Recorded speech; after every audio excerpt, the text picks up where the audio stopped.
नमस्कार मंडळी, एकदा माझ्या या पद्धतीने तुम्ही गिलक्याची भाजी करून तर पहा। गिलक्याची भाजी न खाणारे सुद्धा अगदी आवडीने खातील आणि 2 चपात्या नक्कीच जास्त खातील अशी माझी खात्री आहे।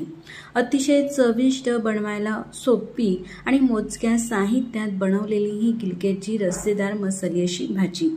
तर मंडळी, भाजी बनवण्याचा व्हिडिओ आवडल्यास तर आपल्या देवदर्शन किचन चॅनलला लाईक, शेअर आणि सबस्क्राइब करायला विसरू नका। मग रेसिपीला सुरुवात करूया। तर गिलक्याची भाजी बनवण्यासाठी या ठिकाणी मी अशी ताजी, फ्रेश आणि कवडी 6 गिलकी घेतलेली आहे। अगदी छोटी ही गिलकी आहे। 200 ग्रॅम एवढी ही गिलकी आहे। गिलकी आधी स्वच्छ धुवून घेतलेली आहे। त्यानंतर भाजीसाठी गिलकी आपल्याला चिरायची आहे। गिलकी कापताना देठाचा भाग आणि मागचा हा शेंड्याचा भाग आपल्याला दोघं हे भाग अशा प्रकारे थोडे काढून टाकायचे आहे। त्यानंतर गिलकी अगदी लहान आहे मी घेतलेली, म्हणून त्या गिलकींची अशी गोल काप करते ह्या प्रकारे। तुम्ही जर का मोठ्या आकाराची गिलकी घेत असाल थोडी, तर अशी बारीक चिरून घ्या। शक्यतो लहान गिलकीची भाजी अशा प्रकारची छान अशी लागते। अशाच पद्धतीने घेतलेले संपूर्ण गिलकी हे चिरून घेते ह्या प्रकारे। आता सगळे गिलके हे चिरून झालेले आहे, एका प्लेटमध्ये भरून घेतलेले आहे। गिलक्याच्या कापची साईजही तुम्ही पाहू शकता। या ठिकाणी असे बारीक केले, गोल काप करायचे असले तर भाजीमध्ये ते अगदी पटकन शिजतात। आता भाजीसाठी छोटंसं एक वाटण करून घ्यायचं आहे। त्यासाठी आपल्याला एक मोठी वाटी बारीक चिरून घेतलेला कांदा घ्यायचा आहे। कांदा लोखंडी तव्यावरती भाजून घेत आहे।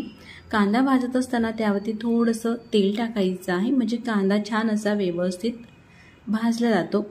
आता तुम्ही पाहू शकता कांद्याला छान असा रंग आलेला आहे, लालसर असा कांदा हा भाजून झाल्यानंतर प्लेटमध्ये काढून घेऊ। कांदा पूर्ण हा काढून झाल्यानंतर आता त्या तव्यावरती आपल्याला साधारण पाव वाटी इतपत खोबऱ्याचा किस टाकायचा आहे, किंवा असे बारीक खोबऱ्याची काप सुद्धा टाकून घेऊ शकतात। कमी ते मीडियम गॅसवरती छान असं खमंग हा खोबऱ्याचा किस सुद्धा भाजून घेतलेला आहे। आता भाजून घेतलेला खोबऱ्याचा किस सुद्धा काढून घेऊ प्लेटमध्ये। 1 ते 1.5 चमचा आपल्याला धणे घ्यायचे आहे। मी या ठिकाणी अख्खे धणे घेतलेले आहे। धणे सुद्धा मस्त खमंग असे आपल्याला भाजून घ्यायचे आहे। भाजून झाले का प्लेटमध्ये काढून घेऊ। खोबरं, धणे आणि कांदा तिघं साहित्य हे भाजून घेतलेले आहे, पूर्णपणे थंड झालेले आहे। आता त्यानंतर मिक्सरचं छोटं भांडं घेतलेलं आहे आणि हे भाजून घेतलेले साहित्य पूर्णपणे थंड झाल्यानंतरच मिक्सरच्या भांड्यामध्ये टाकायचं आहे। 8 ते 9 लसूणच्या पाकळ्या टाकते आणि 1 ते 1.5 इंच आल्याचे अशी बारीक काप करून तुकडा टाकलेला आहे। थोडी कोथिंबीर, अशी देठासकटच कोथिंबीर घेतली तर भाजीची चव छान लागते। थोडंसं पाणी टाकते आणि मिक्सरला लावून एकदम फाईन असं हे वाटण करून घ्यायचं आहे। असंच वाटण हे आपल्याला बाजूला राहू द्यायचं आहे। आता गॅसवरती कढई ठेवलेली आहे भाजी बनवण्यासाठी। त्यामध्ये 1 मोठा चमचा तेल टाकायचं आहे। तेल छान गरम होऊ द्यायचं आहे आणि तेल गरम झाल्यानंतर या तेलामध्ये पाव चमचा मोहरी टाकते आणि मोहरी अशी हलकी तडतडल्यानंतर लगेचच आपल्याला त्यामध्ये पाव चमचा जिरे टाकायचे आहे। आता जिरे, मोहरी दोघं आपल्याला तडतडू द्यायचे आहे। त्यानंतर हे जे आपण वाटण करून घेतलेलं आहे ना, ते वाटण टाकायचं आहे। तर आपण ही मसाली भाजी करत आहोत, त्यासाठी अगदी थोडाशा तेलाचा आपल्याला जास्त वापर करायचा आहे। तुम्हाला जर का तेल आवडत नसेल तर कमी जरी घातलं तरी काही हरकत नाही। तेलामध्ये मसाला टाकून घेतल्यानंतर परतून घ्यायचा आहे। असं थोडासा परतून घेतल्यानंतर त्यामध्ये चवीनुसार मिरची पावडर टाकायची आहे। तर आता मी घेतलेली मिरची पावडर हे मीडियम चवीची आहे, म्हणून 2 चमचे गच्च भरून मिरची पावडर टाकते आणि चिमूटभर हळद टाकते। मिरची पावडरचं प्रमाण तुमच्या चवीनुसार तुम्ही घेऊ शकता।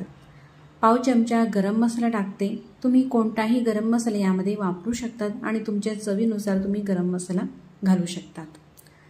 आता हे सुके मसाले टाकून घेतल्यानंतर परतून घ्यायचं आहे। मसाला भाजत असताना केव्हाही आपल्याला गॅस अगदी कमी ठेवायचा आहे।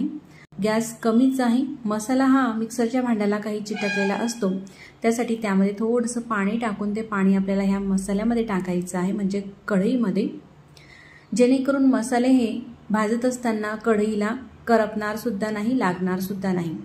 आता गॅस कमीच आहे मी सांगितल्याप्रमाणे। आधी झाकण ठेवते आणि साधारण 3 मिनिटं आपल्याला हा मसाला भाजू द्यायचा आहे। तुम्ही पाहू शकता मसाल्याला छान असा रंगही आलेला आहे आणि मस्त अशी तरीसुद्धा सुटलेली आहे।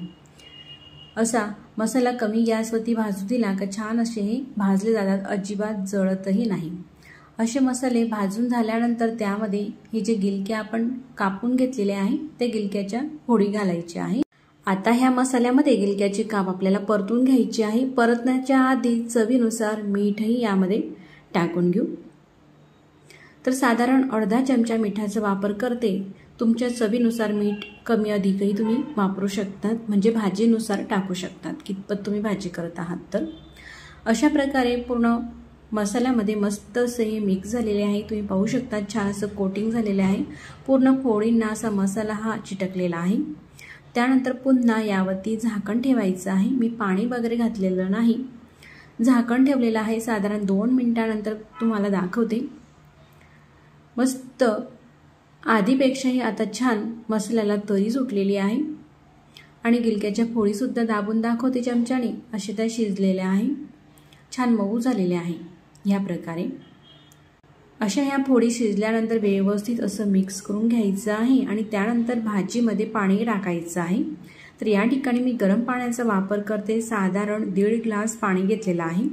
तुम्ही तुमच्या आवश्यकतेनुसार पाणी टाकू शकतात, पण ही भाजी थोडी घट्ट सरत चवीला छान लागते। अशा प्रकारची ही भाजी झालेली आहे। आता गॅस मोठा करते आणि मस्त अशी भाजीला उकळी येऊ द्यायची आहे।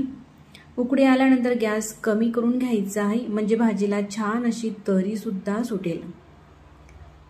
भाजीला तरी येत आहे, वरतून थोडीशी आपल्याला कोथिंबीर टाकून घ्यायची आहे। कोथिंबीरची पाने बारीक चिरून घेतलेली आहे। साधारण 1 मिनिट आपण ही अशीच अगदी कमी गॅस करून भाजी ही शिजून घेऊ। तुम्ही पाहू शकता भाजीला छान असा रंगही आलेला आहे आणि मस्त अशी तरी सुद्धा आलेली आहे। किती मस्त अशी ही भाजी दिसत आहे, तेवढी चवीला भन्नाट अशी ही भाजी लागत असते।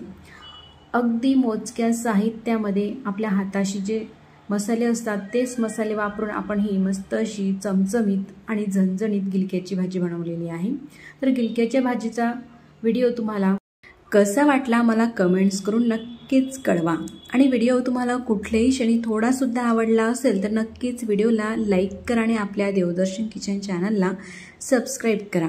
सबस्क्राईब केल्यानंतर बेल आयकॉनही प्रेस करा, म्हणजे मी जेव्हाही नवीन व्हिडिओ अपलोड करेल ना त्या व्हिडिओचे नोटिफिकेशन सगळ्यात आधी तुम्हाला येईल आणि तुम्हाला तो नवीन व्हिडिओ पाहता येईल। मग पुन्हा भेटू नवीन रेसिपी सोबत, तोपर्यंत नमस्कार। आणि व्हिडिओ तुम्ही पूर्ण पाहिला त्याबद्दल मनापासून धन्यवाद।